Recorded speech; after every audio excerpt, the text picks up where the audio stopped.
Welcome back to Movie Recaps. Today I will show you a biography, comedy, drama film from 2011, titled The Intouchables.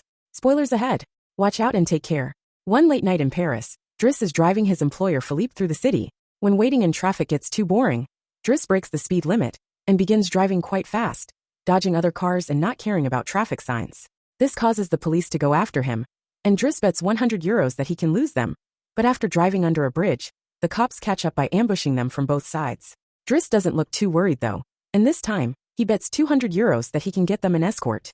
The cops make him leave the car, and he starts acting then, behaving offendedly, and telling them Philippe can't move, and he was taking him to the hospital.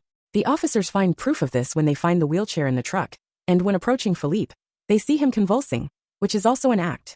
Seeing as it's an emergency, the cops forgive Driss for breaking the speed limit, and offer themselves as escorts on his way to the hospital. To celebrate winning the bet, Driss plays September by Earth, Wind and Fire, and when they arrive at their destination, he shares a smoke with Philippe as soon as the cops are gone. Driss promises he'll handle it, and drives them away, just before the hospital staff could find them. This friendship began many months ago. Philippe and his assistant Magali are holding interviews to find a new caretaker for him. But it isn't going too well, because all applicants have very standard or awkward answers to their interview questions. But they're suddenly surprised when Driss storms in, ignoring the fact it isn't his turn quite yet, because he only wants some papers to be signed saying they won't hire him, so he can get the unemployment benefits. He's blunt and a little rude, even hitting on Magali, but Philippe finds him amusing and asks him to come back the next day for his signed papers. Driss goes back to his home in a humble neighborhood and tries to take a bath while all his little siblings bother him, only managing to get it done in time thanks to his sister Mina, who is a bit older than the others and more responsible. While waiting for their mom to arrive, he looks through the window and notices his brother Adama getting out of a suspicious car. When the boy enters the apartment, he just says he was at school and leaves again after grabbing his bag, causing Driss to be even more sure that he's up to something. In the evening, his mom arrives, and he gives him a Faberge egg he stole and tells her he's been away on vacation when she asks. She isn't happy to see him though, because he disappeared for 6 months and never called, and now he's shown up out of nowhere as if her home was a hotel. As she's absolutely done with all his lies, and she has other children she has to take care of, she kicks him out and tells him not to come back. Driss spends the night having a smoke and some snacks with some neighborhood friends. The next day, Driss goes back to Philippe's house for his papers, and he's received by the housekeeper Yvonne, who shows him around the place and tells him about Philippe's daily routine. She also shows him the room he would get for himself with his very own bathroom. Driss can't help staring at the bathtub before he's dragged to see Philippe, who offers the signed sheet of paper, but also a job opportunity. Driss accepts the 1-month trial, and Philippe tells him he bets he won't last 2 weeks. After bringing his things to his room, Driss is taught how to take care of Philippe. He must learn how to keep his legs stimulated, how to put him in the wheelchair, how to help him shower and change his clothes. Things get awkward when Driss discovers he must put on him some high stockings, and even clean his, but after Philippe uses the bathroom. But no matter how much he complains, and says he won't do those chores, he ends up accepting them as part of his job. Later in the evening, while he's enjoying a snack on the roof, he's interrupted by Philippe's daughter Elisa and her boyfriend Bastien, who are looking for a private place to make out, and he kicks them both out after refusing to share his beer. Driss quickly gets used to the daily routine with Philippe, even if at first he does make some mistakes he learns from, like handing the phone to Philippe instead of putting it on his ear, or forgetting the baby monitor while having a bath. He also learns to organize his mail in different folders, most of the letters he opens for Philippe, but there's a series of private ones he isn't allowed to look at. When he finds a flyer promoting female escorts, he decides to start a file just for those instead of throwing them in the trash as Philippe says. It's not all work in this new life though. Driss still makes sure to have a good time. He keeps trying to hit on Magali to no avail, and sometimes calls escorts to join him in bed.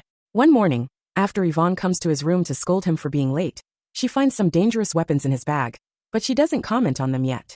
Driss' work today is to drive Philippe around, but he refuses to put him in the back of a van as if he was cargo, so instead, he takes him on one of the fancy cars that don't see much use.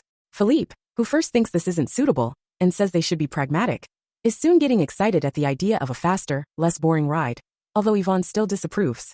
When they try to leave the building, there's a neighbor parked at their entrance, ignoring the sign on the door that says it's forbidden. Driss wastes no time and goes after the guy, grabbing him by the front of his shirt and threatening him until he moves the car. Philippe is impressed by his actions, but Yvonne, once again, disapproves. The pair goes to a museum, where Philippe is planning to buy a piece of artwork that Driss considers not worth the money because it's just a red blotch on the canvas. Afterward, Philippe meets with a relative of his, who tells him everyone is worried about Driss since he can be violent. He's also discovered he has a criminal record, but Philippe doesn't care. He appreciates Driss because he doesn't pity him and doesn't mind joking around with him. After another failed attempt at hitting on Magali, Driss has dinner with Yvonne in the kitchen, while listening to Philippe dictate a letter to Magali. Claiming it's a private conversation, Yvonne turns off the baby monitor and proceeds to explain what's going on. Philippe is pen pals with a woman called Eleanor. Those are the letters he didn't let Driss open. But he's never met Eleanor in person. Their relationship is purely epistolar. Speaking of love, Driss teases Yvonne for the looks the gardener gives her all the time before going to bed. He's trying to sleep when he hears some weird sounds coming from the baby monitor. Philippe is having trouble breathing, not being capable to ignore him even if he tries. Driss goes to his room and gently guides him through the attack with soothing words and a wet cloth to wipe his face. Philippe eventually falls asleep, only to wake up again moments later, saying he needs air. This time Driss doesn't hesitate. He puts Philippe on the wheelchair, covers him with blankets, and takes him out for a stroll by the river.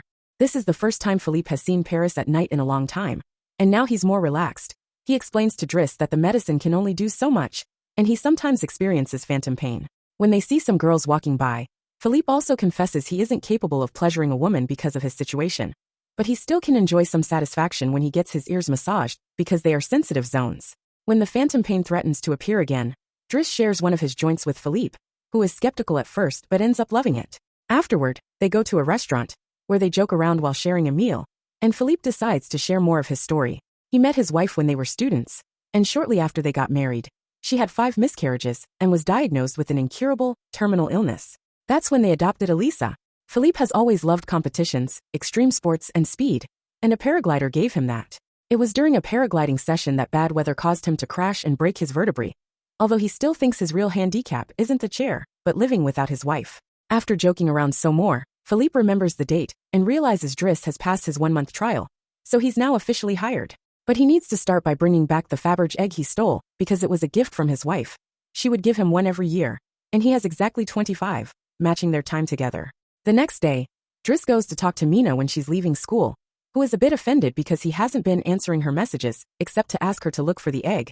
She also tells him about some cops that have been calling their home. Afterward, he visits Adama, who confesses he was found with 30 grams on him. Driss wants to take him to lunch, but Adama refuses and instead gets in the same suspicious car from before. Later on, Driss is allowed to be present while Philippe dictates his letter for Eleanor to Magali. He thinks this purple prose is very boring, and that Philippe should be more direct. He's also baffled to hear that this has been going on for 6 months, and they never exchanged pictures. When he finds her phone number on one of the letters, he takes it as a sign and calls her, obliging Philippe to take the phone and finally speak to her outside the written word. Their conversation goes so well. Philippe is now on the phone with her all the time, even right before he and Driss attend the opera, during which Driss laughs and makes fun of the costumes. The next day, Driss convinces Philippe to accept to exchange pictures with Eleanor, and chooses one of him in the wheelchair. Afterward, while he's painting, Elisa bursts into his room to ask him for cigarettes, and makes fun of him for trying to be artistic. Getting angry, he kicks her out before going to see Philippe, who is currently asking Yvonne to change the chosen picture for one of him, when he wasn't quadriplegic. She hides the picture inside the escort file right before Driss burst in, complaining about Elisa and telling Philippe he needs to discipline her, something Yvonne agrees with. Philippe agrees to talk to her, but he's mostly surprised when Driss lets it slip that he's been painting. Days continue to pass, and the friendship between Philippe and Driss continues to grow. Driss takes him to play in the snow and brings him with him when he goes out for a run. Philippe gets him his first suit, and scolds his daughter, while Driss listens to him through the baby monitor. When Driss finishes his first painting, he shows it to Magali, who slaps him when he tries to kiss her. Philippe, however, likes the painting and promises he'll try to sell it. The two of them have a great time with each other, enjoying things like getting a faster car, sharing joints, and even hiring escorts together.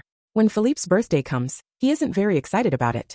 Every year, he pretends to be surprised that they're throwing a party, and has to meet with all these relatives that only come to see him on the date to check he's still alive. Philippe says it'll all be rather boring. While he and the guests enjoy some live classical music, Driss searches for Elisa, who is crying in her room after having taken some of Yvonne's pills, which won't kill her as she expected. The reason why she's sad is that Bastien broke up with her and called her a tart, so she asks Driss to talk to the boy, which he accepts to do for a price. Meanwhile, Philippe is showing Driss painting to his relative and manages to convince him to buy it for 11,000 euros. Driss goes back to the dining room and chats with Yvonne, who tells him Magali is in a relationship with someone named Fred, but things are rather rocky at the moment, giving Driss hope. As the party begins to die down, Philippe makes Driss listen to some of the most important songs in classical music history, but he can only joke in response. After the band is done, he brings his iPod and plays Boogie Wonderland by Earth, Wind & Fire, before he starts dancing right in the middle of the floor. He's an incredible dancer, and even convinces the rest of the party to join him and dance with him, which Philippe enjoys watching. Later, when putting Philippe to bed, Driss opens Eleanor's latest letter to him. She sent her picture, showing she's rather pretty, and is telling him they should meet next week when she visits Paris. When the day of the date comes, Yvonne and Driss put Philippe through dozens of outfits until they find the perfect one. And since it's Yvonne the one that will take Philippe to the date, Driss uses his day off to visit Bastien and threatens him until the boy accepts to apologize to Eliza and to bring her croissants every day. He also asks him to fix his hair. Afterward, he visits his mother at work, but only to watch her from afar. At the restaurant, Yvonne and Philippe are waiting for Eleanor, who is very late. After waiting for an hour, Philippe gives up, calls Driss to ask him to take him away, and then leaves the restaurant without noticing Eleanor is arriving at the same time. That same night, Philippe takes Driss with him in his private plane and gives him the money he got for selling the picture, making him immeasurably happy. They make it to the countryside the next morning, and Philippe decides to go paragliding, dragging Driss with him as well. Driss doesn't want anything to do with it, but after initially freaking out, he ends up enjoying the experience. When they return home, Adama is there waiting for Driss and gets scolded when he sees the scars on his face. Adama will still not tell Driss what's happening in his life though, so Driss makes him wait in his room while he calls Mina to tell her not to worry and goes to put Philippe to bed. Philippe, however, isn't sleepy yet. After making Driss look at a painting with him, he asks him about his family, which Driss at first doesn't want to talk about, but eventually gives in. It turns out Adama technically isn't his brother, and his parents aren't actually his parents, they're his aunt and uncle. They fetched him from Senegal when he was 8 because they couldn't have kids, and his real name is Bakary Baysari. But because other kids had that name, they called him Idris, and that became Driss. One day, his aunt miraculously was able to conceive, and after his uncle died, there were other men and more kids as well. In the same way Driss had talked to him about Elisa, Philippe points out that Adama needs discipline, so he fires Driss so he can be there with his family, because he can't spend his whole life taking care of an old man. The next morning, after Bastien has brought his daily croissant while wearing a better hairdo, Driss packs his bags and gets ready to go. Magali comes to say her goodbyes, and when Driss tries to hit on her one last time, Magali introduces him to his significant other Fred, which is short for Frederic. Turns out Magali isn't interested in men, and Driss gives up on the spot. On his way out of the house, he gives the baby monitor back to Yvonne and teases her for having lied to him about Magali just to mess with him. In return, she gives him the escort file he had started, and he's disappointed to find the picture he had chosen is hidden there. Driss throws away the file, but he keeps the photo for himself. Once outside, he finds a car once again blocking the entrance, so he asks him to move away even if he doesn't work there anymore. When Adama calls him out for it, Driss says as a matter of principle. A few hours later, the two brothers go pick up their mother at the station while back at the house. Philippe is having his first dinner together with his new caretaker, who is stuffy and boring, and Philippe decides to leave him without even having a bite. Since Yvonne is out on a date with the gardener, nobody is there to scold him for it. As days pass, Driss goes back to his old life. He hangs out with his old friends again, and tells the guys from the suspicious car not to bother Adama anymore. When he goes to an interview he doesn't have enough experience for, he manages to win over the employer by calling himself pragmatic, and using all the art knowledge he acquired while working for Philippe. This lands him a job as a driver. Philippe continues to dislike his new caretaker, and is in a constant bad mood. One night, he refuses anyone in the house to help him with his phantom pain, so Yvonne calls Driss and asks him to come over. That's how they find themselves in the situation from the beginning, with the cops chasing after them first, and escorting them to the hospital later. After that little adventure, Driss drives Philippe to the coast, and the sight of the sea helps Philippe calm down. Sometime later, Driss takes care of Philippe's overgrown beard before taking him to a restaurant for lunch. But he doesn't stay, because someone else will be making Philippe company today. Driss wishes him luck and finally gives him back his egg before leaving. And Philippe starts worrying about being alone until he sees who his date is, Eleanor, who is delighted to see him and doesn't mind the chair at all. The real Count Philippe Pozo di Borgo now lives in Morocco. He has remarried and has 2 daughters. The real Driss, actually called Abdul Yasmin Selou, has his own firm, and is also married with 3 children. The 2 men continue to be very close friends to this day,